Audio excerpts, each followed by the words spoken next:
How you guys doing? Josh here with Ohio Fish Rescue. Now today we have been waiting this moment for a long time, but I finally have some help here.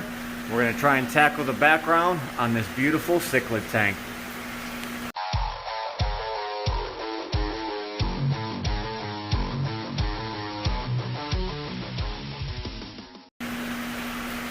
So here with us today we have Ryan, the bearded fish keeper. What's up, guys? He brought one of his buddies by to come volunteer for a few hours. He is one of our mods on Facebook. You guys know him, you love him. So he decided to come by and give a helping hand today. So I figured we might as well use this time to get this background on the Bellagio tank.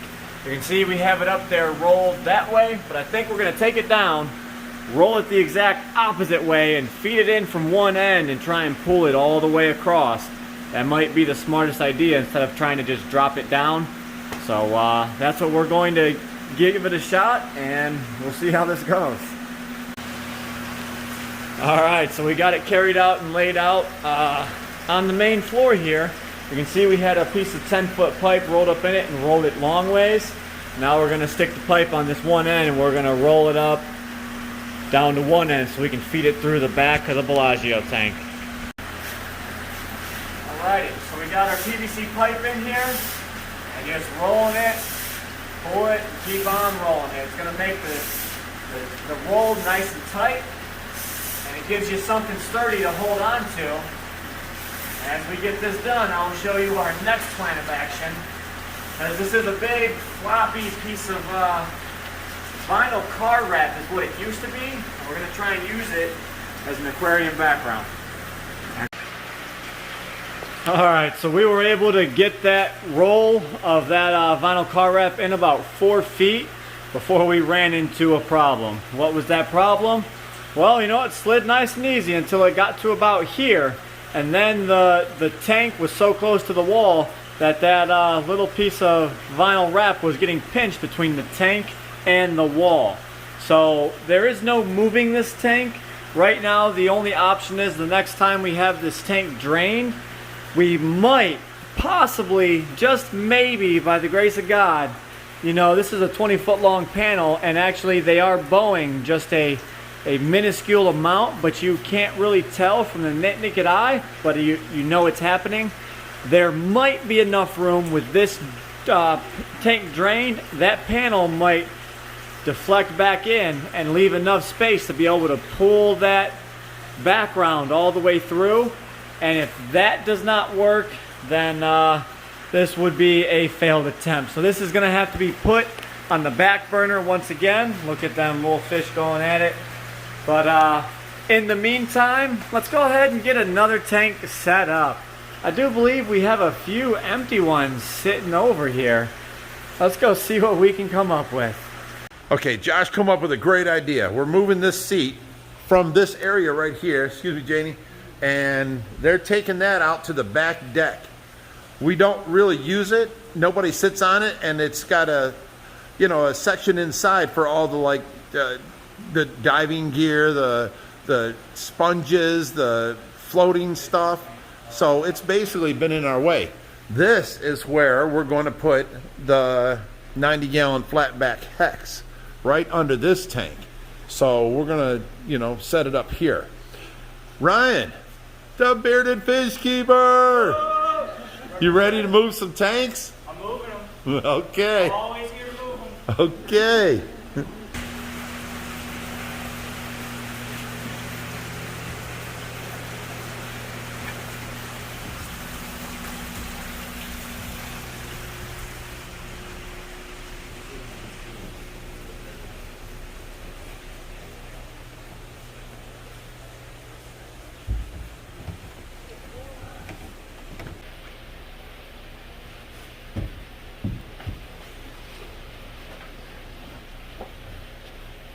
That's how you do it. You delegate.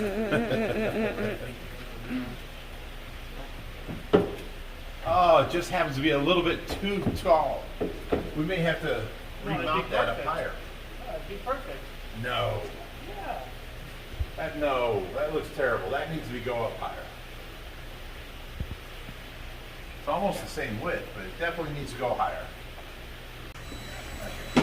All right, so plans always doesn't go as planned, and we had to move this wall tank up. We had it set to where the tank was actually eye level. We have to move it up probably about 6 inches, so this flat back hex can actually go under the bottom side of this wall tank right here. We haven't used it, but it does make for a nice wall decoration.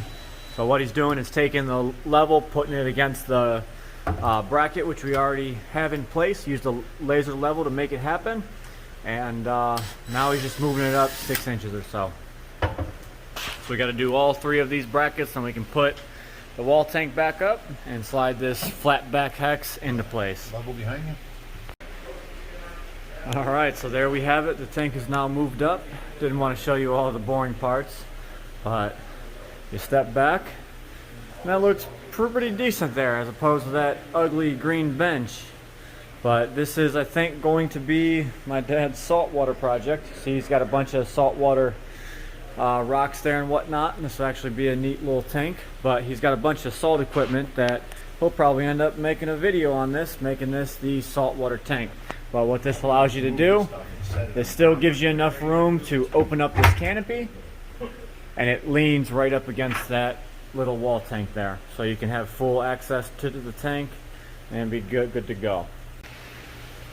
All right, so not only did he put the rest of the black sand in, we had some lace rock laying around, and he's going to continually build this up. We just got to get a couple more pieces, but we had a planted background on here. He went ahead and took off and at least found a coral themed background. It's not the best, but it is better than what it was. So now we got to go and find our saltwater lights, and then we get to start designing the filtration system and putting it underneath the stand. But I definitely think that this looks way better. I still have to clean out the inside. You can still see there's a bunch of algae where it was drained and dried on, but once I get some water in there, it will dry out and it'll be just fine. But I definitely like this wall now. That ugly ottoman or bench out of here gives more room for the door to be open, the walkway's open. I just got to do something with that stuff there, but that's another day. Let me go over here and let me show you what we have as far as salt equipment that we're planning on using on this. So here we have this big old sump that's made by Bashi, I think. Let me double check that. I don't see the name tag on it right now, but I'm pretty sure that's what it is. I might be wrong on that. But we have 2 socks where the overflow comes in, so it gets filtered there. You have places for coral frags and whatnot down here, whatever you want. You've got a few different baffles down there, and then we have this protein skimmer that is going to be set up in the sump.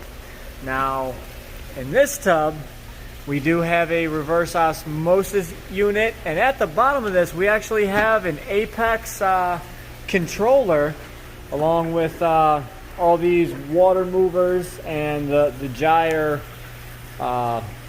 It's basically like a super powerful power head. You saltwater guys probably know what it is, but we've got all that waiting. Not sure what we're going to use, but the Apex system is a fully automated, computerized unit that basically runs the whole saltwater aquarium. So it has a pH controller on it. It tests different things. The one that I have is able to hook up to a water line, and it's auto top off. So basically everything plugs into it, and it automates your whole entire system. So that is what we are planning on using on here. And then we have AI lights for the salt water. So we're gonna go ahead and make this all come back to life. We can get, corals and whatnot, and anemones and stuff like that growing on all the lace rock once it comes back to life. It's going to take some time, but that's what we are going to work towards. So you guys can follow along with the new salt tank upcoming in a new video. Alright, so I'm always working late out here. These little shad koi are looking pretty great. in them tanks back there. It adds a lot of activity back there. And now this tank is staying crystal clear. We just have my little high fin sharks in here. We got 7 of the babies and 1 big guy, which is pretty decent size. There goes my hand next to him. So he's a decent size here. But we are going to bring the arowanas and ryukins back out here. This is a 350 gallon tank. Oh, would you look at that? This guy decided to pop out the water. I wonder if he's going to start putting some leaves out the water. I'm not sure if they are able to do that. But let's take a walk back in here, give you guys some fishy action. But I don't know what you guys think on it. I know we've mentioned it before, but OFR going salt? Question mark? Well, I think it might happen sooner rather than later. We decided to wait on this 580 going salt and test it out with that 80 gallon or 90 gallon flat back hex. So if you guys think we should go ahead and continue on with making that a saltwater aquarium, go ahead and let us know in the comments. I hope you guys enjoyed today's video. If you want to see more crazy adventures with the Ohio Fish Rescue, be sure to hit that subscribe button. And as always, stay fishy, my friends.